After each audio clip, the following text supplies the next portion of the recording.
Hello friends, welcome back to my YouTube channel. और आज हम यूपीएससी 2021 के इतिहास के सेगमेंट का आंसर की मतलब जो भी है कीवर्ड जो भी है इसके प्रश्नों को देखेंगे और उसके आंसर को भी समझेंगे।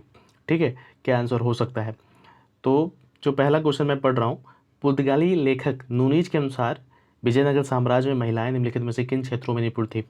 तो कुश्ती, विजयनगर साम्राज्य एक ऐसा साम्राज्य था जो कुश्ती के लिए जिसमें महिलाएं कुश्ती में पार्टिसिपेट करती थी। ज्योतिष शास्त्र के लिए, लेखाकरण के लिए भी और भविष्यवाणी चारों के लिए यह फेमस था। तो डी इज करेक्ट आंसर इसमें।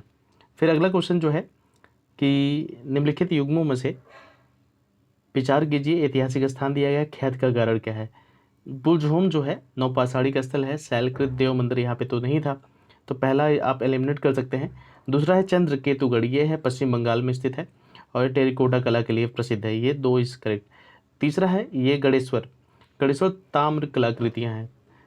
गणेश्वर जो है एक ट्रेड स्थल था हड़प्पन सिविलाइजेशन का। तो 2 और 3 इज द करेक्ट आंसर, एक गलत है, तो option D is the correct.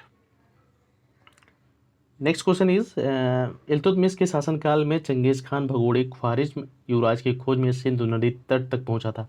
This is correct answer. ठीक है, मोहम्मद बिन तुगलक के शासनकाल में तैमूर ने मुल्तान पर अधिकार किया था और सिंधु नदी पार की थी। तो ये तैमूर जो है 1398 में भारत पर आक्रमण किया था। उस समय शासन था नासरुद्दीन महमूद था, तुगलक वंश का ही शासन था। ठीक है, फिरोज शाह तुगलक के बाद जो शासक आता है, तो इसके अनुसार से डी 2 इज इनकरेक्ट। फिर 3 देखिए, विजयनगर साम्राज्य के देवराय द्वितीय के शासनकाल में वास्को द गामा केरल के तट पर पहुंचा था। तो 3 ये भी एक इनकरेक्ट है, तो ऑप्शन ए इज करेक्ट। तो ऑप्शन ए केवल एक सही है।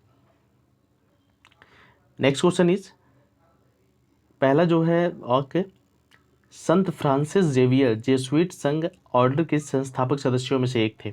ठीक है, ऑप्शन ए इज करेक्ट है, 1 इज करेक्ट है। दूसरा है फ्रांसिस संत जेवियर की मृत्यु गोवा में हुई थी तथा उन्हें यहाँ समर्पित एक गिरजाघर है। तो ठीक है, यहाँ गिरजाघर तो है लेकिन गोवा में इनकी मृत्यु नहीं हुई थी, इनकी मृत्यु चाइना में हुई थी। ठीक है, इनकी मृत्यु चाइना में हुई थी। और तो ऑप्शन 2 जो है वो इनकरेक्ट है। ऑप्शन 3 जो है, गोवा में प्रतिवर्ष संत फ्रांसिस जेवियर के भोज का अनुष्ठान किया जाता है, तो option 3 is correct. 1 and 3 is correct, तो option C is 1 and 3 is correct. Next, प्राचीन भारत के इतिहास के संदर्भ में भवभूति हस्तिमल तथा क्षेमेश्वर क्यों प्रसिद्ध हैं। क्योंकि ये नाटककार थे। ठीक है, इसलिए प्रसिद्ध थे, नाटककार थे भवभूति हस्तिमल और क्षेमेश्वर। तो option B is the correct answer. Next question is, 1919 के मांटिंगू चेम्सफोर्ड सुधारों में 21 वर्ष से अधिक आयु की सभी महिलाओं के लिए मताधिकार की संस्तुति की गई थी। पहला तो इनकरेक्ट इसलिए हो जाता है कि सभी लोगों तो पहले बात मताधिकार दी नहीं गई थी, क्योंकि 8 से 10% लोग भारतीय वोट ही डालते थे। ठीक है, जिनको मताधिकार का अधिकार था, ठीक है, मत का अधिकार था। तो इसमें सभी जो है सभी महिलाओं को नहीं प्राप्त था। तो ऑप्शन ए एक जो है ये इनकरेक्ट है। फिर ऑप्शन 2, विधानमंडल 1935 के गवर्नमेंट ऑफ इंडिया एक्ट में विधानमंडल में महिलाओं के लिए आरक्षित स्थानों का प्रावधान किया गया था। दिस इज करेक्ट, तो option B is correct answer. ठीक है, नेक्स्ट क्वेश्चन इज, प्राचीन भारत में इतिहास के संदर्भ में निम्नलिखित कथनों में से कौन सा या कौन से सही नहीं है, सही है। तो पहला है जो है मिताक्षरा जो है ऊंची जाति की सिविल विधि है और ये दाय भाग निम्न जाति की सिविल विधि है। तो जो ये जो है मिताक्षरा वाला, इसमें ऑप्शन ए इज इनकरेक्ट है।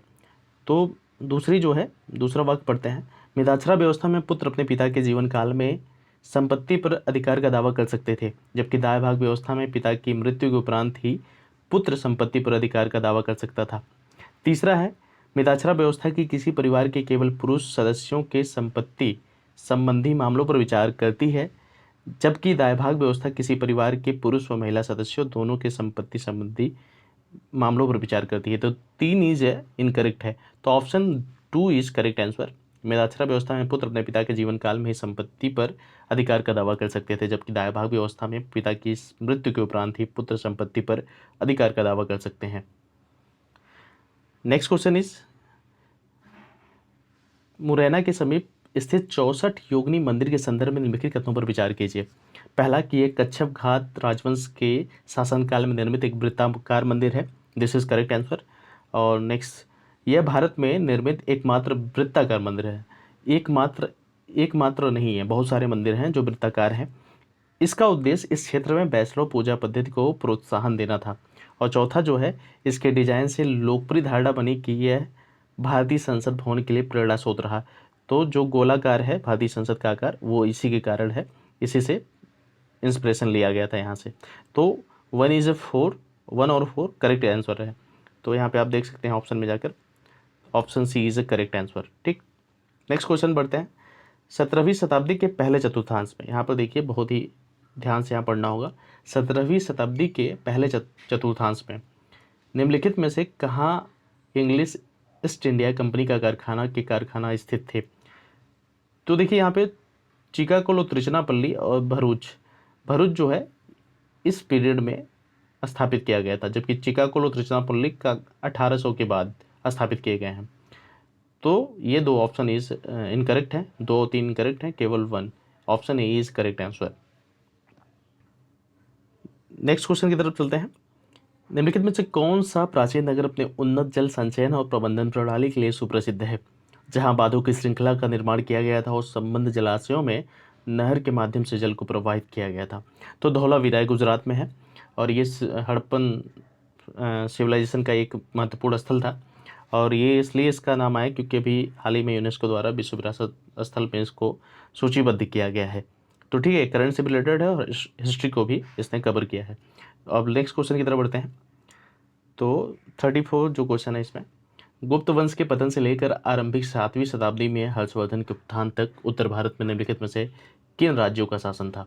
ठीक है, तो मगध के गुप्त सही है आंसर, फिर थानेश्वर के पुष्पभूति, कन्नौज के मौखरी और बल्लवी के मैत्रेय।